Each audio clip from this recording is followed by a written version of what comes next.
आमच्या दाजी साहेबांची मान कोणत्या कारणामुळे झुकली? राजा हो, कोणत्या कारणास्तव अजून त्यांनी आमच्या डोळ्यास डोळा भिडवला नाही? राजा आमासनी क्षमा करावी, आमासनी माफी द्यावी. माफी? माफी कशाबद्दल? राजा, ठरल्याप्रमाणे आम्ही आमची जबाबदारी नाही पुरी करू शकलो. ह्या प्रांतातून जी रसद स्वराज्यात पाठवली जाते ती आम्ही नाही पाठवू शकलो. राज, आमासनी माफी असावी. दाजी साहेब, राजा, हा चिकदेवराय आमच्या समजांवरच भारी पडलाय बघा. सरदार जेत्याजी काटकर, दादाजी काकडे आणि सरदार संताजी निंबाळकर यांचं काय हाल झालं तुमच्या कानावर आलंच असेल. समजल्यात आम्हाला सगळ्या गोष्टी. आणि राजांना हेही समजलंय की तो चिकदेवराय उन्मत्त झालाय आणि त्याला औरंगजेबाची गुप्त मदत आहे. कविराज, आता गुप्त मदत गुप्त राहिली आहे कुठं? राज, औरंगजेबाने शुजात खान नावाच्या सरदाराला 7,000 स्वार आणि 5,000 पायदळ देऊन चिक्कदेवरायाच्या मदतीस धाडलाय. आणि नेमकी हीच खबर आम्हाला उशिरा कळाली बघा. आणि एवढंच नव्ह तर चिक्कदेवरायाची फौज उत्तमरित्या पोहोचलेली आहे आणि लढाईत बी ते तरबेज आहेत. अहो, म्हणून तर आम्ही माघार घेतली. दाजी साहेब, चिकदेवरायानं तुम्हाला माघार घ्यायला लावली. आता आपण सगळे मिळून त्याला माघार घ्यायला लावू. होय राज, पण राजा आमासनी लय वाईट वाटते बघा. वाईट वाटून घेऊ नका दाजी साहेब. अहो, लढाईच्या मैदानात या अशा गोष्टी होतच राहणार. ते समज ठीक आहे राज, पण फक्त तुम्हाला या कारणासाठी इतक्या लांबून इथपर्यंत यावं लागलं आणि ते बी आम्ही असताना. हे काय चांगलं आहे होय? राजा, आम्ही शर्मिंद आहे. दाजी साहेब, आपण छत्रपतींचे जावई आहात. ही भाषा आपल्या तोंडी शोभत नाही आणि असे नावमेद होऊ नका. शत्रू हा शत्रूच असतो. तो कधी कधी प्रबळ ठरतो, कधी डावपेचाच सरस ठरतो. आपल्या हाती एवढंच असतं की त्याला सडेतोड उत्तर द्यायचं. होय राज, या, आम्हाला गळा भेट द्या, त्याशिवाय आमचा शीण जाणार नाही.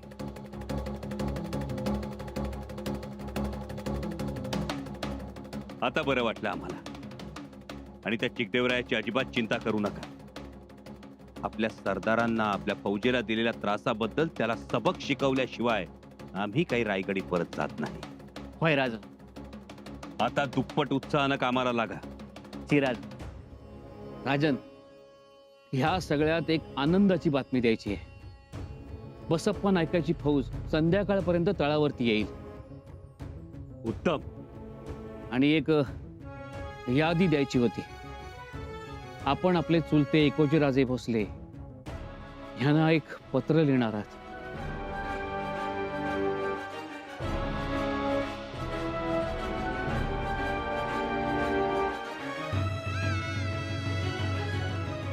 आमचे चुलते एकोजीराजे.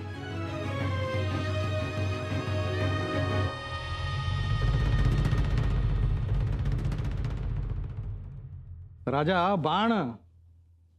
ವಾ ವಾ ವಾ ನನ್ನ ಚಿನ್ನ ಬಿಲ್ಲು ಬಾಣ. ನನ್ನ ಚಿನ್ನ ಬಿಲ್ಲು ಬಾಣ.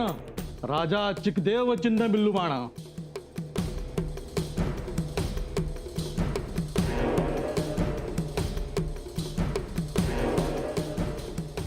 कर्णक. हो राजा, कर्णक बाण. उत्तम कर्णक शत्रूचा हृदयाचा वेध घेत. जी राजा, हौದು.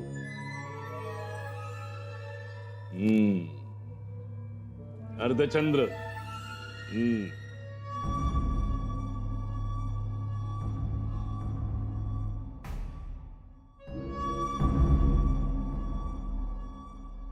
तुचिमुख. जी राजा, हौದು.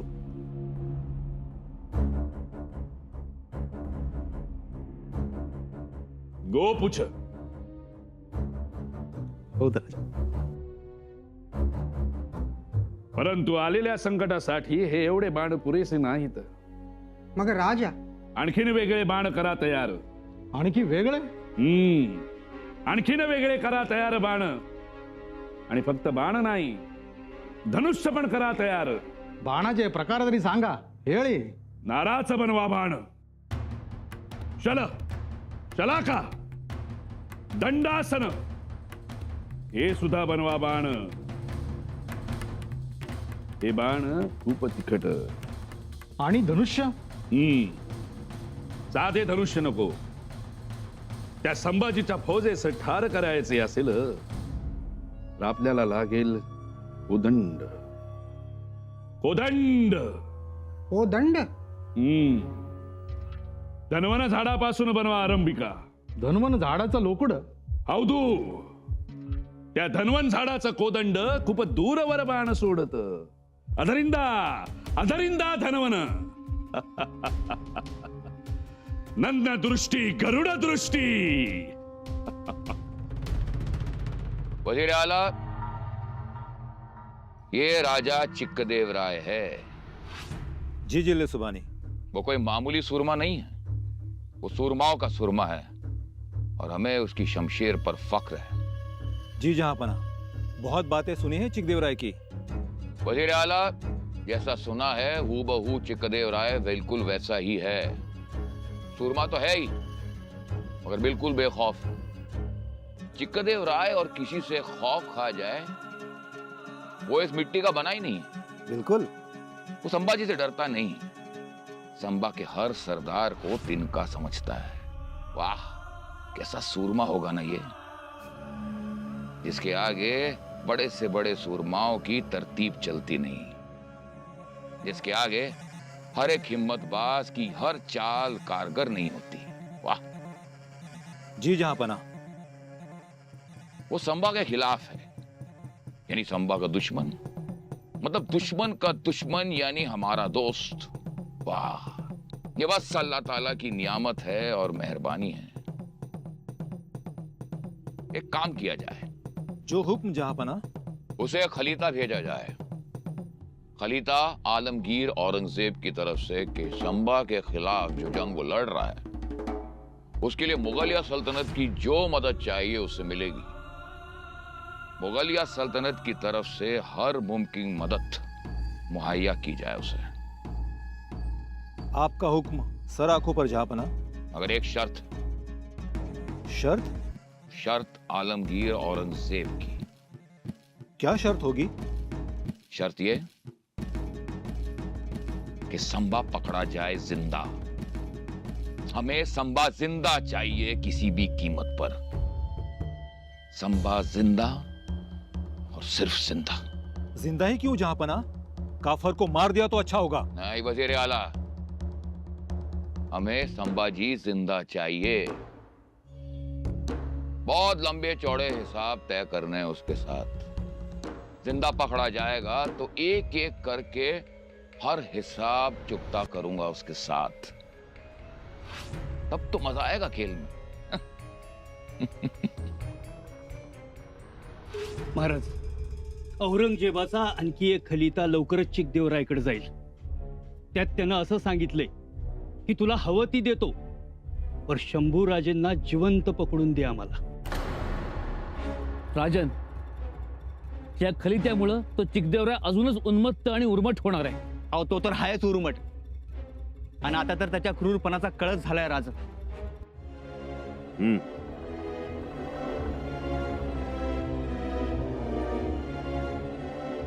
पण चिकदेवरायाचं हे क्रौर्य हल्लीच आहे. जी महाराज, पूर्वी थोरल्या महाराजांनी दक्षिण दिग्विजय केला होता.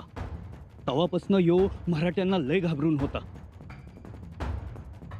त्यात आपले एकोजी राजे बंगळूरला होते, त्यामुळं त्यांचा म्हैसूरवर वचक होता.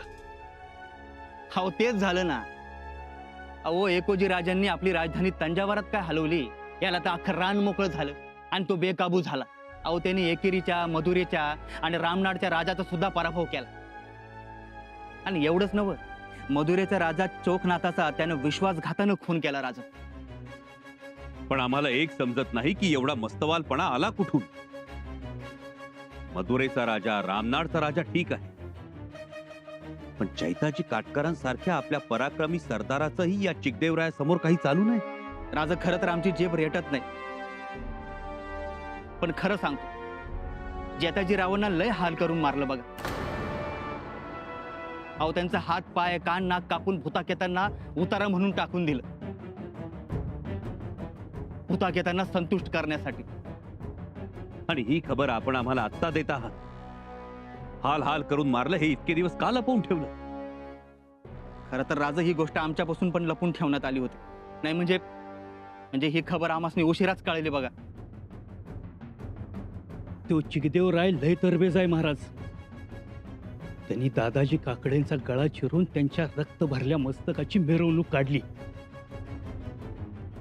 एवढंच नाही राजा, तर एकोजी रावांचा प्रधान सरदार यशवंतरावाचं नाक कापलं ह्या चिक्कदेवरायानं. ही हिंमत त्या चिकदेवरायाची. महाराज, त्यांनी आपली ताकद आता 10 पटीनं वाढवली आणि आपल्या सैन्याला शस्त्रविद्येत तरबेज केले. एवढंच नाही, हा चिक्कदेवराय स्वतःच अवतार आणि मराठ्यास दानव समजतो राजा. जी महाराज, त्यांनी आपल्या दरबारातल्या पंडिताकडनं एक ग्रंथ लिहून घेतलाय, अप्रतिम वीर चरित्रम. अप्रतिम वीर चरित्रम. एखाद्या योद्ध्याची नाक कान कापून विटंबना करणारा अप्रतिम वीर चरित्रम. त्याची फौज त्याला लय मानते, त्याच्यासाठी प्राणपणानं लढते. तात्पर्य काय? तात्पर्य एवढंच महाराज, की आपल्या हेरांनी आणलेल्या खबरीनुसार चिकदेवराय सध्या प्रबळ आहे. आणि त्याच्या समोर जायचं असेल तर आपल्याला खूप विचारानं आणि अत्यंत योजनाबद्ध रीतीनं समोर जावं लागेल. अन्यथा आपला निभाव लागणं कठीण आहे. पैरची काका, काय बोलताय तुम्ही? म्हणजे कविराज,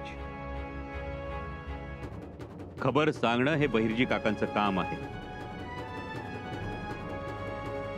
राज, ही जंग मुश्किल आहे एवढं खरं.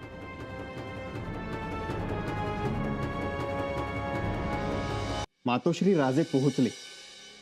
ठरल्या ठिकाणी अर्थात बाणावर येथे त्यांचा 10,000 फुरफुरता घोडा म्हैसूरची माती खुरानी उकरीत उभा आहे. उत्तम. पण एवढा लांबचा पल्ला राजेंनी गाठलाही? इतरांसाठी अशक्य असलेली गोष्ट राजांसाठी अवघड नाही. आणि हरजी दादासाहेब त्यांची भेट झाली का?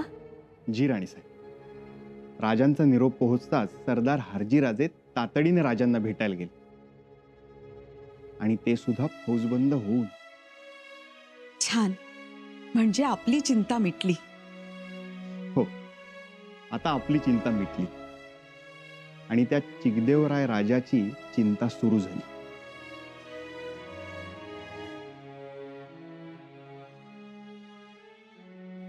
हो, त्याला चांगलीच सबक शिकवायची आहे. सबक तर शिकवली जाईलच राणीसाहेब, कारण आम्ही स्वतः डोळ्यांनी वस्तुस्थिती पाहून आलो. मुळातच औरंगजेब स्वराज्याच्या दारात उभा असताना राजे स्वराज्य सोडून येणार नाहीत असा कयास त्याने बांधला असणार. परंतु राजे तिथवर पोहोचले सुद्धा. म्हणजे एकूण परिस्थिती उत्तम आहे तर? जी मातोश्री, आता हरजी राजांची ठेवणीतली फौज आपल्या मदतीला असेल आणि आम्ही स्वतः कुतुबशहाकडे गेलो होतो. त्याच्या मादण्णा अक्कण्णा यांचीही भेट घेतली. तेही त्यांची कुमक राजांकडे लवकरच पाठवणार आहे. म्हणजे आतापर्यंत कुमक मिळालीही असणार? जी राणीसाहेब, युद्ध कोणत्या प्रकारे खेळायचं, हल्ला कसा कुठून करायचा याचं अचूक नियोजन केलेलं आहे. त्या चिकदेवरायाचा नक्षा उतरवून राजे तातडीने माघारी फिरतील याची आम्हाला पूर्ण खात्री आहे. जे झाले ते उत्तम झाले आणि जे होत आहे तेही उत्तम होते. राजा चिकदेवरायाची काही हालचाल? तो गाफील आहे. अद्याप तरी कोणतीही हालचाल नाही. अजगरासारखा सुस्त पडलाय तो. पण जेव्हा त्याला कळेल, जेव्हा तो बघेल, तेव्हा त्याच्या पायाखाली विस्तव असेल.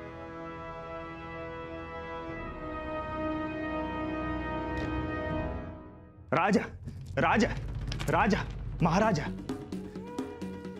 येनो संभाजीराजा बंदीदार आला. आला का निघाला? निघाला असेल. निघून आला. कुठवर? बेळगाव की शिवमोगा? बाणावरला उभा आहे. पत्रकार, मी व येणू मात्र तात्री. काय बोलतोस तू? क्षमा इराबिकू राजा, कसली क्षमा? संभाजी येऊन उभं राहतं बारावरला, तरी वार्ता नाही. प्रकार राजा दुसरा कोणीतरी असेल बघ. नीट बघितलं, संभाजीच तो.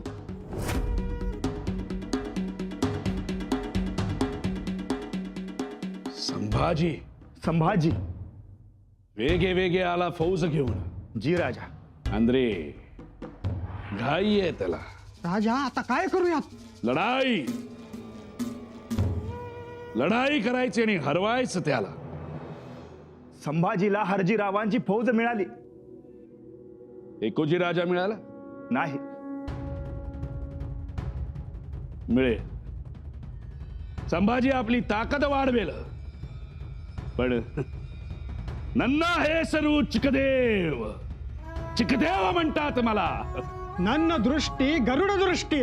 नन्न चिन्ह बिल्लुबाणा. नन्न चिन्ह बिल्लुबाणा. त्या धन्वंत झाडाच्या लाकडाचं कोदंड तयार झालं की ती वार्ता वेगावेगाने कळवा मला. मग मी बघतं त्या संभाजीचं काय करायचं. त्या संभाजीचं सांबर मारतीनी.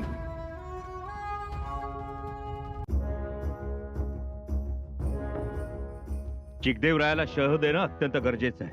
राजन, आपल्याला लढाईचं नियोजन करायला हवं. कविराज, नियोजन तर करावंच लागेल, पण राज आलं ही खबर कळताच चिक्कदेवरा अर्धा घाबरून जाईल आणि 4-5 दिवसात शरण येतो का नाही बघा. नाही दाजी साहेब, जो आपल्या सरदारांचे नाक कान कापतो तो एवढ्या सहजासहजी 4-5 दिवसात शरण येईल असं वाटत नाही. ही मस्ती लवकर उतरणारी नाही. खरंय तुमचं राज, पण आम्हाला फक्त एवढंच सांगायचं होतं. आपण आल्यामुळे इथल्या पराभूत राजांना हिंमत येईल आणि ते आपल्या मदतीला येतील. तशी पत्र आणि खलिदे रवाना झालेत. कविराज, तरीही गाफील राहून चालणार नाही. बहिर्जी काका, आजपासूनच आम्हाला चिकदेवरायाच्या प्रत्येक हालचालीचा सुगावा लागला पाहिजे. चिकदेवरायाचा सेनापती कुमारय्या तो सुद्धा लढवय्या आहे, महत्वाकांक्षी आहे. जी महाराज, म्हैसूरचं राज्य वाढवण्याची त्याच्या मनात लई ईर्ष्या आहे. म्हणूनच आपण एक महत्वाची गोष्ट करायची आहे. चिकदेवरायाला मोगलांकडून जी रसद मिळते ती आपण तोडायची. त्याचबरोबर त्रिचनापल्लीला वेढा घालून त्याची नाकेबंदी करायची आणि मरुबनाडचा जो राजा आहे त्याच्यावर लक्ष ठेवायचं. कोणत्याही परिस्थितीत मरुबनाडची फौज चिकदेवरायाला मिळता कामा नये. राजन, ये बेहतरीन व्यूहरचना है. कविराज, राजांनी सांगितलेल्या समध्या गोष्टी जर पार पडल्या तर तो चिक्कदेवराय दाती तृण घेऊन शरण येईल.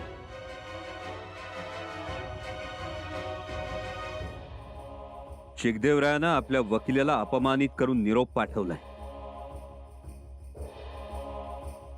धैर्य म्याडब्याडरी आदर्श शिक्षे निमगे.